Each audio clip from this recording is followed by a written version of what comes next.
پل ہے اور ہم نے کتنی کمپلیکیٹڈ بنا دیا اس ساری چیزوں کو. وجہ عثمان میں علم نہیں ہے, نہ علم کی طرف آنا چاہتے ہیں, نہ علم حاصل کرنا چاہتے ہیں. جو علم کی طرف لائے اس کو کہتے ہیں بے وقوف ہے, اسے کیا پتا.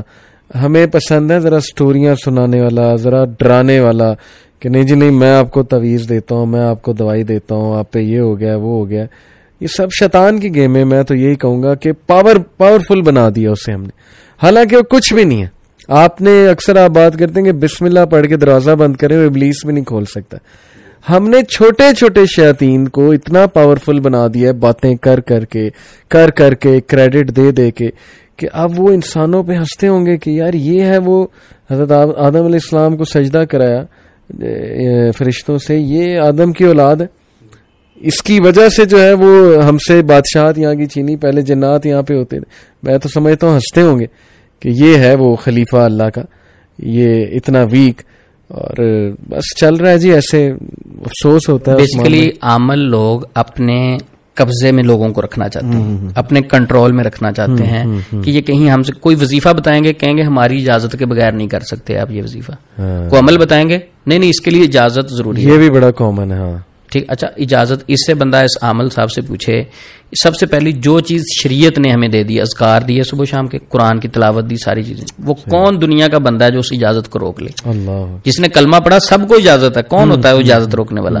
تو اس کے پیچھے بھی ایک عقیدہ ہے لوگوں کا کہ اگر پیر صاحب اجازت نہیں دیں گے نا تو اس عمل کا اثر ہی نہیں ہوگا, کنٹرول کرنے کے لیے. اچھا ان سے ویسے یہ علی بھائی پوچھنا چاہیے, ایک بندے نے سورۃ الفاتحہ پڑھی 100 مرتبہ, کسی نے عمل بتایا تھا, عامل نے اجازت نہیں دی, اجازت کے بغیر اس نے 100 بار فاتحہ پڑھی. اب نعوذ باللہ اللہ رب العزت اسے شفا دینا چاہیں صحیح, تو کیا اللہ رب العزت اس عمل کی اجازت کے محتاج ہیں؟ استغفر اللہ.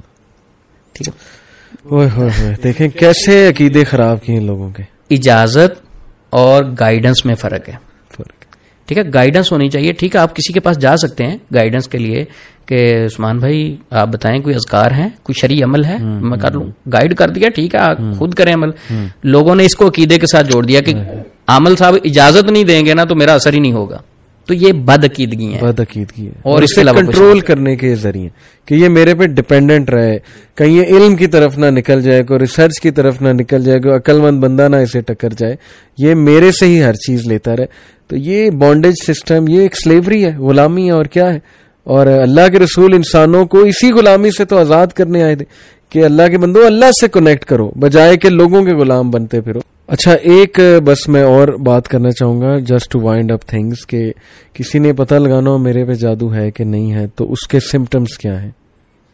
علی بھائی سب سے پہلے تو ہم مختصر یہ ذکر کریں گے کہ جو معاشرے میں جادو چیک کرنے کے طریقے بتائے جاتے ہیں. جی مختصر یہ ہے کہ کچھ لوگ تو قمیض ماپ کے چیک کریں گے, قمیض چھوٹی ہوگی بڑی ہوگی, چھوٹی ہوگی تو جادو ہے, بڑی ہوگی تو سایہ ہے. ہم نے اس پہ ایک پروگرام کیا بھی تھا اور کافی لوگوں نے دیکھا. کچھ لوگوں نے اس پہ اپنے نظریات بھی پیش کیے. انہوں نے کہا دیکھیں علی بھائی نے تو ہاتھ میں قمیض پکڑی ہوئی تھی, زمین پہ رکھ کے ماپنا تھا. چلیں چھوڑیں اس بات کو بھی. ایسے لوگوں سے سوال ہے, اگر میری قمیض 20 انچ کھلی ہے اور جادو کے ساتھ سکڑ جاتی ہے, ایک بار دم کرے 2 انچ سکڑ جاتی ہے, اس کا مطلب ہے کہ 5 بار میں دم کرواؤں گا تو میری تو ساری کی ساری قمیضیں جو ہے نا وہ 10 انچ کی رہ جائیں گی, میں تو کپڑے ہی نہیں پہن سکوں گا. دیکھیں کامن سینس کی بات. کچھ لوگ آپ کی بازو پہ نشان لگائیں گے, نشان لگا کے اس کو بھی ماپ لیں گے ایک بار اس کے ساتھ, بعد میں چیک کریں گے وہ بڑی ہو جائے گی. اچھا اب کہتے دیکھیں میری بازو بڑی ہوگی. ایسے بھائی کو چاہیے کہ تھوڑا سا سینس سے کام لے. اگر اس کے بازو ہے 20 انچ کی تو اس کا مطلب ہے کہ اگر جادو ہو تو بازو بڑی ہو جاتی ہے, تو 5 دم کروائے گا تو اس کی بازو تو ماشاءاللہ 5 انچ 10 انچ اور بڑی ہو جائے گی. صحیح. یہ سارا بے وقوف بناتے ہیں. تو اس طرح کے جو طریقے ہیں نا وہ سارے غلط ہیں. لوگ اس طرح کے طریقوں سے چیک اپ کرواتے ہیں. جب وہ بتاتے ہیں نا کہ آپ کی تو قمیض چھوٹی ہوگی تو پھر پینک ہو جاتے ہیں. ایک بھائی تو ایسا بھی, میں گھر میں گیا تو ان کے گھر میں علاج کرنے کے لیے عمل آیا, کہتے ہمارے اوپر جادو ہے. میں نے کہا آپ کو کیسے پتا چلا آپ پہ جادو ہے یا نہیں؟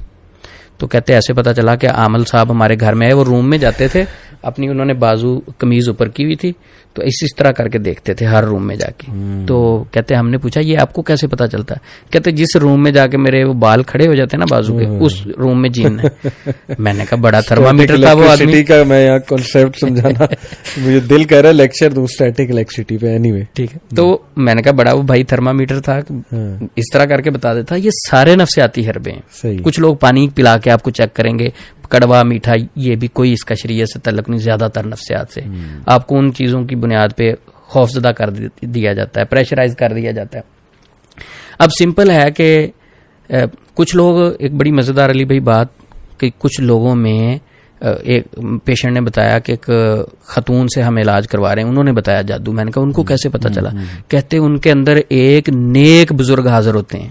اچھا. میں نے کہا وہ کیسے؟ کہتے وہ بیٹھی ہوتی ہے, ان کے اندر ایک جن آ جاتا ہے, وہ بہت نیک ہے. اب وہ حاضر ہو کے پھر چیک کر کے بتاتا ہے. تو بہت اچھے ہیں جی, نیک لوگ ہیں. میں نے ان سے سوال کیا, میں نے کہا چلیں ایک میرے سوال کا جواب دیں.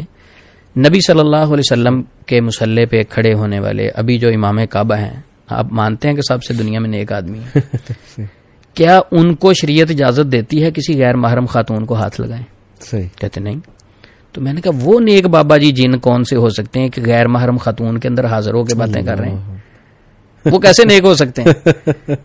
آپ کہہ رہے ہیں کہ پورے جسم میں داخل ہو گئے, پورے جسم میں داخل ہو گئے نا, تو وہ کیسے نیک ہو سکتے ہیں کہ ایک نیک بابا جی ایک خاتون کے اندر حاضر ہوتے ہیں, بڑے نیک ہیں, غیر محرم کے اندر حاضر ہوئے ہیں جی, ابھی بھی بڑے نیک ہیں, وہ حاضر ہو کے بتا رہے ہیں جی آپ پہ جادو ہے.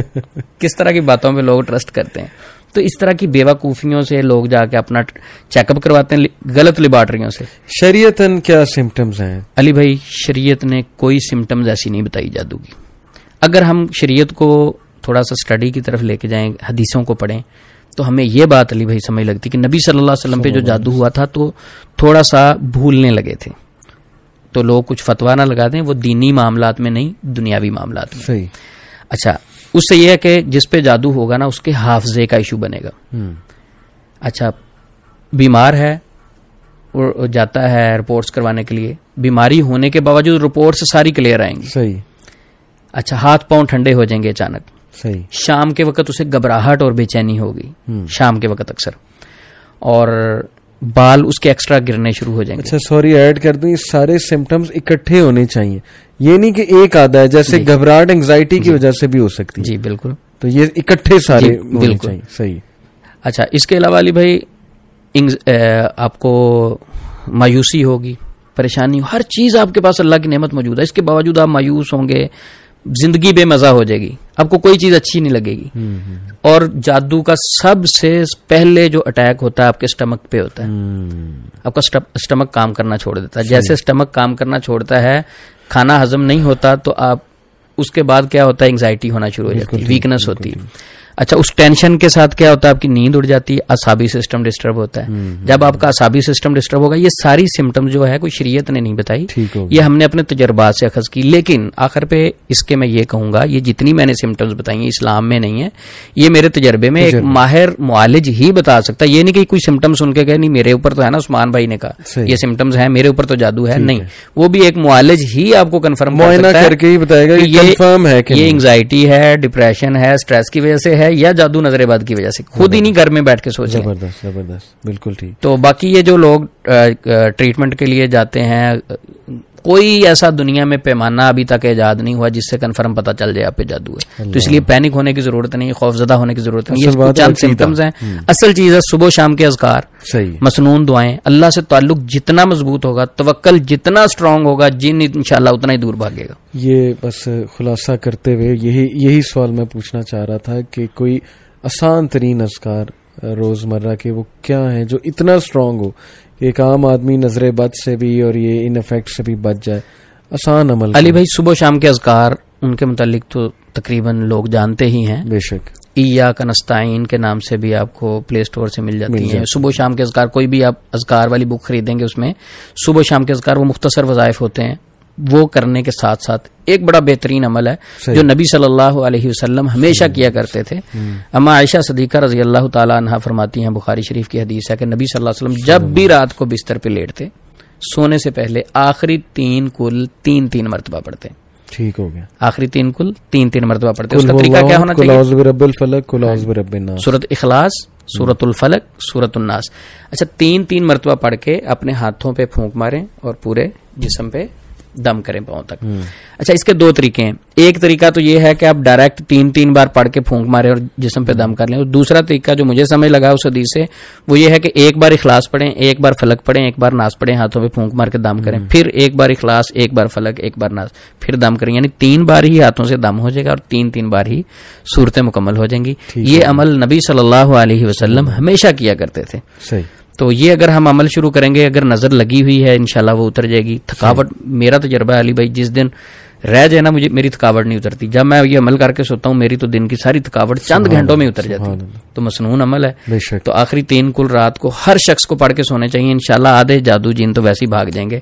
اور اپنے آپ کو ہر پیشنٹ کو ساتھ پازیٹیو رکھنا ہے. اذکار دعائیں پڑھنے کے ساتھ ساتھ اللہ سے مضبوط مائنڈ سیٹ پازیٹیو ہونا بہت ضروری ہے. اور وہ لا آف اٹریکشن بھی ہے نا ایک سائیکالوجی میں کہ جو آپ کی سوچ ہوگی وہی چیز آپ اٹریکٹ کرو گے. پازیٹیو ہو تو پازیٹیو لوگ اور پازیٹیو خیالات اور پازیٹیو چیزیں اٹریکٹ کرو گے. نیگیٹو ہو تو نیگیٹو لوگ ہی اٹریکٹ ہوں گے آپ کی طرف اور نیگیٹو خیالات. لیکن یہ جو آپ نے بات سائنس کے حوالے سے کی ہے اس پہ لوگ اعتماد کر لیں گے. میں ایک حدیث سناتا ہوں لیکن اس پہ نہیں لوگ کرتے.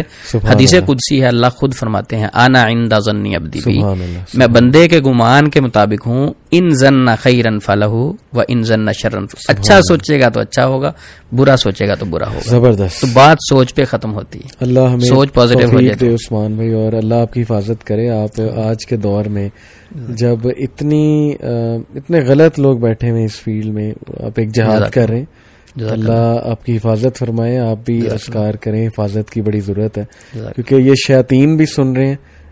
ظاہر ہے وہ بھی انسان کے دشمن ہیں. اور جو لوگ 2 نمبریاں کر رہے ہیں اللہ انہیں ہدایت دے. آمین. اللہ انہیں سیدھے راستے پہ لائے اور لوگوں کو بھی ہدایت دے کہ وہ علم حاصل کریں، عقیدہ مضبوط کریں. بہت پریشان ہیں لوگ. اللہ ان کی پریشانی آسان فرمائے. لیکن ان کی بھی رسپانسبلٹی ہے کہ وہ پریشانی خود اپنے اوپر مسلط انہوں نے بہت سی وجوہات کی ایسے کی ہے. جزاک اللہ عثمان بھائی، بہت اچھا لگا ہمیشہ کی طرح. انشاءاللہ آپ سے بات ہوتی رہے گی. اپنا خیال رکھیے گا. بارک اللہ. السلام علیکم و رحمۃ اللہ وبرکاتہ.